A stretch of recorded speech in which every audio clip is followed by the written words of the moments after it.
Hollywood silver screen presenting fall. इस कहानी की शुरुआत में और इस वक्त भी ये पहाड़ों के ऊपर चढ़ रहे होते हैं। बेकी के साथ उसकी दोस्त भी होती है और अब डैन जब ऊपर चढ़ रहा होता है तभी उसे एक घोंसला दिखता है और जब वो उसके अंदर हाथ डालता है तो उसके अंदर का पक्षी उड़ जाता है, जिस वजह से डैन का बैलेंस बिगड़ जाता है और वो ऊपर से नीचे गिर, इसीलिए अब वो हवा में लटक गया है। अब ना वो ऊपर आ सकता है और ना ही नीचे। ये दोनों के दोनों डैन को बचाने की कोशिश करते हैं लेकिन ये उसकी मदद नहीं कर पाते और तभी उसकी रस्सी का क्लिप निकल जाता है।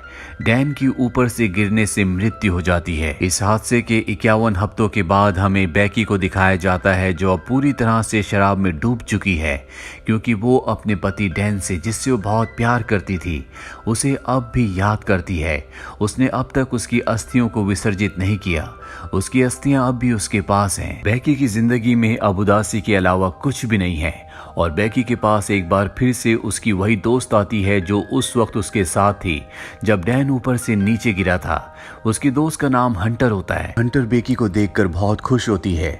जब उसे पता चलता है कि बेकी ने अपनी जान लेने की भी कोशिश की तो वो बेकी से कहती है कि हमें दोबारा से क्लाइंबिंग करना चाहिए और इसके बाद वो अपने मोबाइल पर उसे एक टावर दिखाती है जो कि टीवी टावर है। ये टावर एक ऐसे भीड़ में होता है जहाँ पर इंसान बहुत कम जाते हैं और इस टावर की ऊंचाई होती है 2000 फीट। हालांकि बेकी इस जगह नहीं जाना चाहती और जब उसकी दोस्त हंटर कहती है कि उस टावर के ऊपर चढ़ने के बाद तुम डैन की राख को वहां से उड़ा देना, इससे उसकी आत्मा को शांति मिलेगी, तो बेकी मान जाती है और अभी दोनों के दोनों उस भीड़ में पहुंच जाते हैं। जहां इसको रिकॉर्ड करती है और इंस्टाग्राम पर उसे पोस्ट कर देती है। इसके बाद वो अपने मोबाइल को रस्सी से बांधकर टावर से नीचे लटकाती है ताकि कवरेज आए और उसका मैसेज पोस्ट हो जाए, लेकिन बहुत देर तक वेट करने के बाद भी ऐसा नहीं होता और अब हंटर अपने मोबाइल को अपने सॉक्स के अंदर रखती है, उसके बाद शू के अंदर रखती है और ऊपर से नीचे फेंक देती है ताकि नीचे गिरने के बाद उसका मैसेज चला जाए और इनकी मदद के लिए कोई आए। फोन शूज और सॉक्स के अंदर रखने की वजह से नहीं टूटा होता और कुछ ही देर बाद ये ऊपर दूरबीन से देखते हैं जहां इन्हें नीचे एक आदमी दिखता है जो फोन पर बात कर रहा होता है।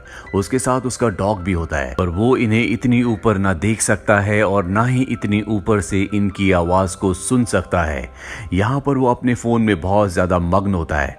उसे अपनी प्रेजेंस का एहसास दिलाने के लिए रात को वो हमारी फ्लेयर गन को देख लेंगे और अब यहाँ पर अंधेरा हो जाता है, जिसके बाद ये फ्लेयर गन चलाते हैं। साथ ही अपने मोबाइल की टॉर्च को ऑन करके अपने हाथ से हिलाना शुरू कर देते हैं।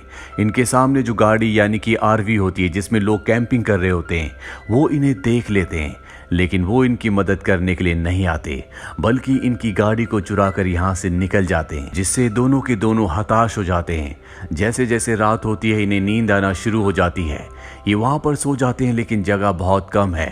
हंटर ऊपर से गिरने वाली होती है कि बेकी उसे पकड़ लेती है।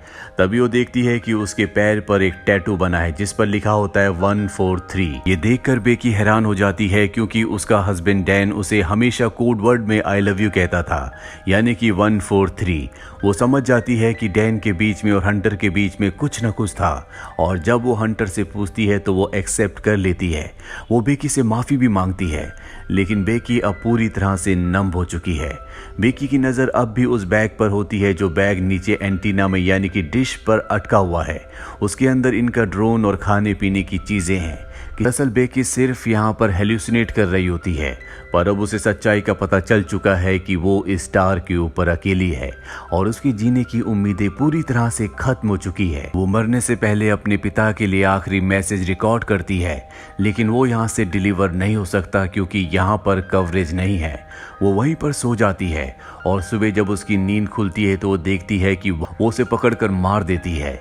इसका मतलब ये है कि अब उसके पास भोजन भी है जिसे खाने के बाद उसके अंदर ताकत आती है और वो तय करती है कि अब वो नीचे डिश तक रस्सी के सहारे जाएगी जहाँ पर उसकी दोस्त हंटर की बॉडी है।